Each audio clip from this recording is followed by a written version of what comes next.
Secretary Hegseth has made the following statements regarding U.S. military munitions stockpiles in recent months.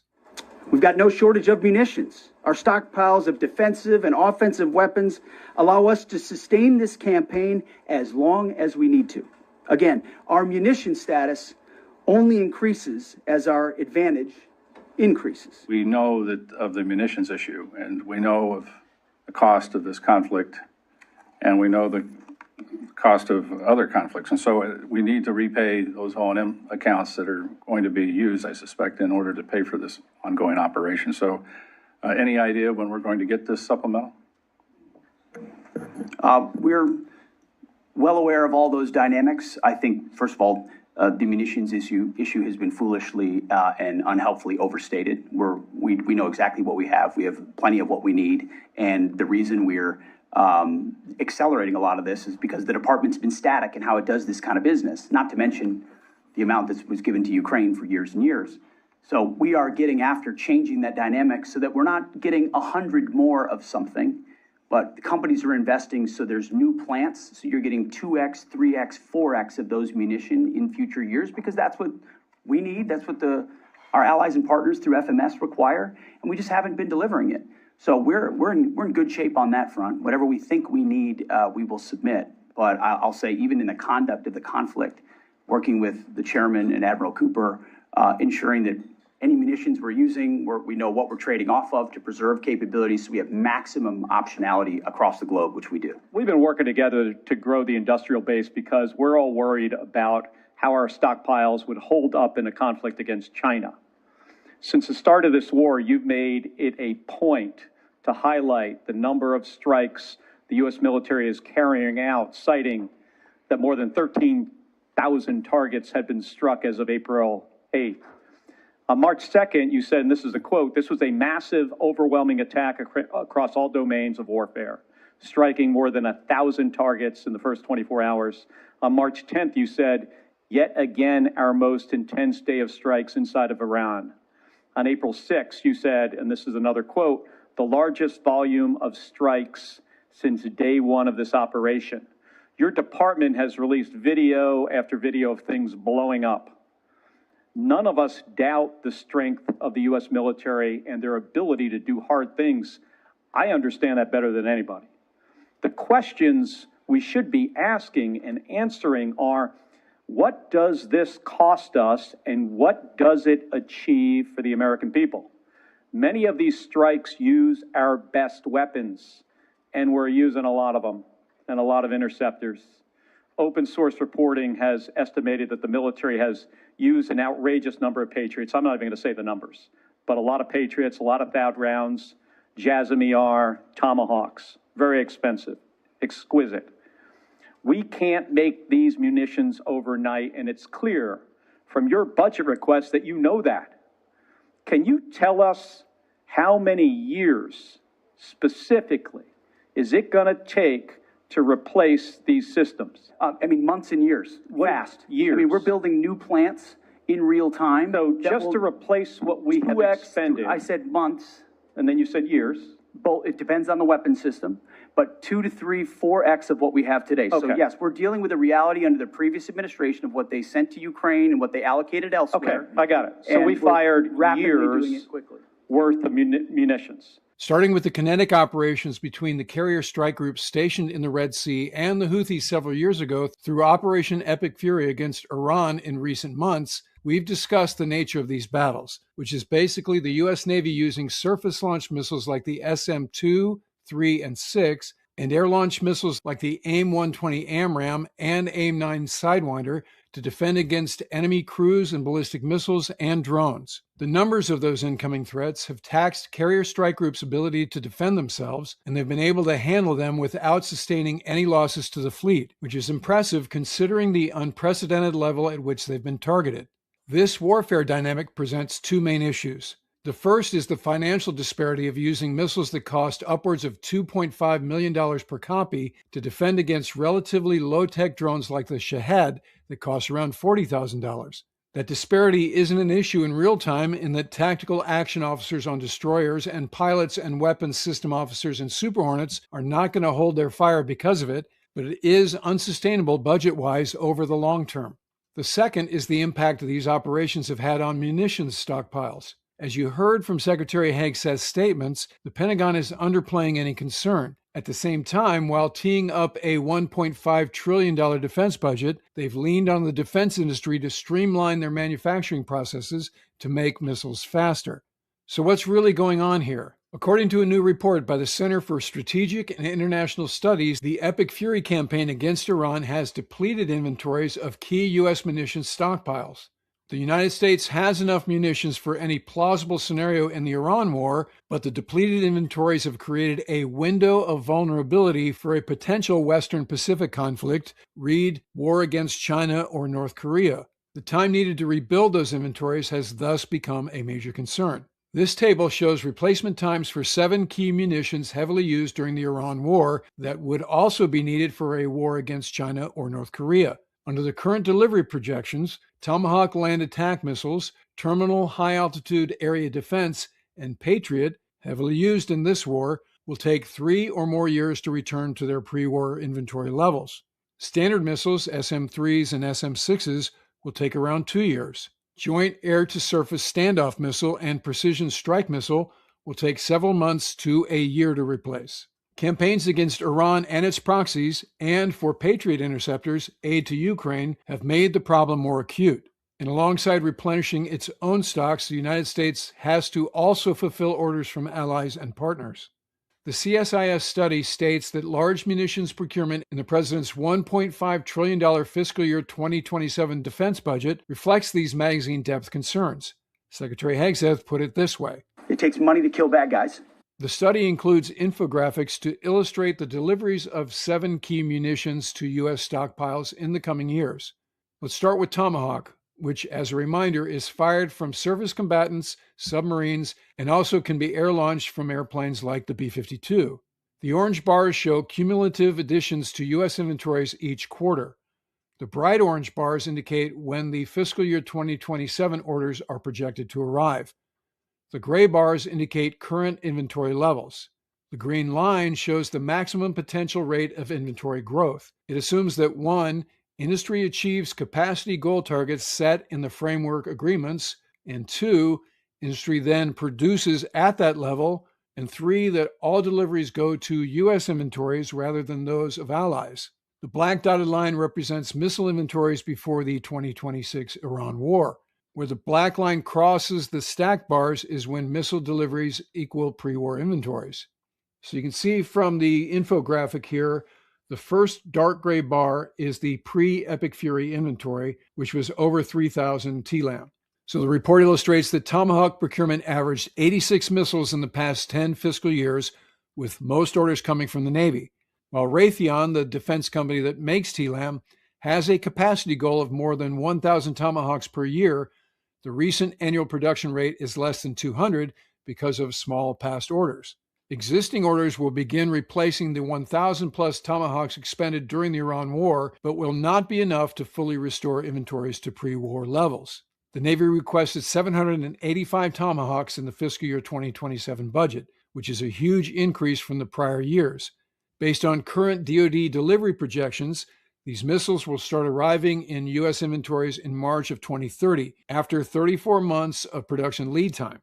As you can see in the infographic, U.S. inventory will replace TLAMs fired against Iran by late 2030. At the same time, Allied orders also need to be fulfilled. The 400 missiles due to Japan reportedly may be delayed as DoD prioritizes refilling U.S. stockpiles, even as a Japanese destroyer recently completed the requisite modifications. Australia also purchased more than 200, and the Netherlands purchased 175. Now let's look at the U.S. Army's Terminal High Altitude Area Defense Missile, better known as THAAD. Okay, just like before, the first dark bar here shows the pre-Epic Fury inventory. In this case, it's about 450. The hatched area above the gray areas indicates the delta between the low and high production estimates. So the large procurement request in the fiscal year 2027 budget reflects the urgency of rebuilding the THAAD inventory after high operational use in Epic Fury and Midnight Hammer. Previous year's budget documents projected 0 deliveries to the United States between August of 2023 and April of 2027. Updated schedules in the fiscal year 2027 materials show earlier orders already being delivered, with the fiscal year 2025 procurement scheduled for delivery through 2026. To cope with the near-term shortfall, deliveries were apparently resequenced to prioritize U.S. needs over those of allies and partners. The Army has requested 857 THAAD interceptors in fiscal year 2027. Their deliveries, projected to start in mid-2029, will complete the replacement of Iran war usage by the end of calendar year 2029, as you can see in the infographic. The delivery timelines in the budget documents imply that THAAD production is at the current surge rate of 96 interceptors a year. With additional facilities and tooling, Lockheed Martin, the company that makes THAAD, plans to expand production capacity to 400 a year, a needed increase to fulfill large U.S. procurement orders and those of allies. The Allied backlog includes a Saudi order of 360 interceptors in 2017, which has been partially fulfilled, and a 2022 Emirati purchase of 96 missiles. Additional orders can be expected because Saudi Arabia and the UAE expended a large portion of their inventories defending themselves against Iranian missiles in the initial part of Epic Fury. Next up in the study is the U.S. Army's Patriot missile. You can see here pre-Epic Fury inventory of about 2,200, and as the previous charts, as the war starts, it immediately drops down drastically. So Patriot deliveries pose a dilemma for the U.S. because of the need to replenish its own inventories, help Ukraine defend against Russian missile attacks, and meet the needs of 17 other countries that use the interceptor. Current production of the latest variant is around the baseline rate of 650 interceptors per year, with half the deliveries going to the U.S. and the rest to allies and partners. As you can see from the green line, the surge annual production rate with existing tooling and facilities is 2,000, and Lockheed Martin intends to scale up to this level. Because U.S. procurement in the last decade has averaged 225 missiles per year, deliveries from prior years will not be enough to fully replace expenditures. For that, the United States will need to wait for the 3,203 Patriot missiles requested in the Army's fiscal year 2027 budget. These are projected to start delivery in May of 2029. Missiles contracted under the Ukraine Security Assistance Initiative during the Biden administration are being delivered to Ukraine as they are manufactured. The Prioritized Ukraine Requirements List, a new mechanism under which NATO states pay for weapons in U.S. inventories, has provided a near-term bump in Patriot deliveries to Ukraine. Both of those delivery mechanisms may be affected by the Trump administration's efforts to prioritize U.S. needs, with future deliveries to Ukraine being pushed back in the queue. So again, the bottom line here, if you look at the black dotted line on the chart, we don't get back to pre-Epic Fury inventory levels until late 2029, early 2030. The CSIS report states that the U.S. Navy ship-launched interceptors, the SM-3 and SM-6, have seen less use than ground-launched systems because of the intensity and relatively short range of Iranian fire directed at Gulf states during Epic Fury. As we've documented on the channel, no warship capable of firing these air defense interceptors has operated inside the Persian Gulf before the ceasefire that started last month and continues despite the recent cycles of American and Israeli strikes in Iran, Iranian retaliatory ballistic missile counterattacks on Arab states and Israel, and the Trump administration insistence that a peace deal is imminent. The CSIS study points out that both the SM-2 and 6 have lengthy production lead times. The Missile Defense Agency and the Navy requested large quantities in the fiscal year 2027 budget. 78 SM-3 Block 1Bs, 136 SM-3 Block 2As, and 540 SM-6s. These orders will take between 36 and 39 months to begin deliveries once Congress provides appropriations. And is the case with other weapons we've already discussed, because of the small size of past orders, inventories will not return to pre-war levels until early 2029, despite that relatively low usage in the campaign. The defense industry is not proactive. They just react to contract awards. Next is the Joint Air-to-Surface Standoff Missile, or JASM. According to CSIS, U.S. forces began this campaign with a sizable JASM inventory. The U.S. Air Force has procured large quantities of these long-range cruise missiles since the 2000s, on average nearly 500 a year for the past decade. To deliver these orders, current production appears to be already at the surge rate, unlike the other munitions discussed in this study. Further, the missile was not used in operations until 2018. As a result of this, while over 1,100 JASMs were expended, U.S. inventories will recover fairly quickly as past orders are delivered. So you can see in the chart here that compared to the other missiles, this is a relatively good news story. And you can also see that we get back to pre-Epic Fury levels by fourth quarter fiscal year 27. There's also a foreign military sales component to JASM. In the past 5 years, U.S. allies have ordered nearly 1,200 of them, including 821 going to Poland and 120 to the Netherlands. And finally, the CSIS study looked at the precision strike missile. The PRSM inventory was small at the beginning of this campaign because the Army received approval for full production and deployment only last July. Accordingly, the use has been limited, though highly effective, and replacing expenditures will take only a few months. The large procurement orders in the last few years and the anticipated FY 2027 buy keep production at the projected surge capacity. All deliveries will go to the U.S. inventory for now. While the baseline PRSM has been approved for export to Australia and the United Kingdom, no foreign sales announcement has yet been made. So according to the report, the framework agreement between the Trump administration and industry have set ambitious production capacity goals that could significantly increase deliveries over the next 5 to 7 years as the new facilities come online. And you heard Secretary Hegseth speak to that while he was talking to Senator Kelly. Procurement lead time refers to the number of months needed between Congress appropriating the funds and missile delivery. As this graph shows, labeled Figure 8, this time can be divided into 3 pieces. The first is administrative lead time, which measures the time between appropriation and a signed contract. After Congress appropriates funds, it takes several months for DoD to negotiate and sign a contract with defense companies. Production lead time. This measures the time between contract award and first delivery. Lead time lengthens when demand outpaces a contractor's capability or when deliveries to allies and partners are sequenced between U.S. deliveries. Full lot production time. This measures the time between the first delivery and the last delivery, typically less than 12 months.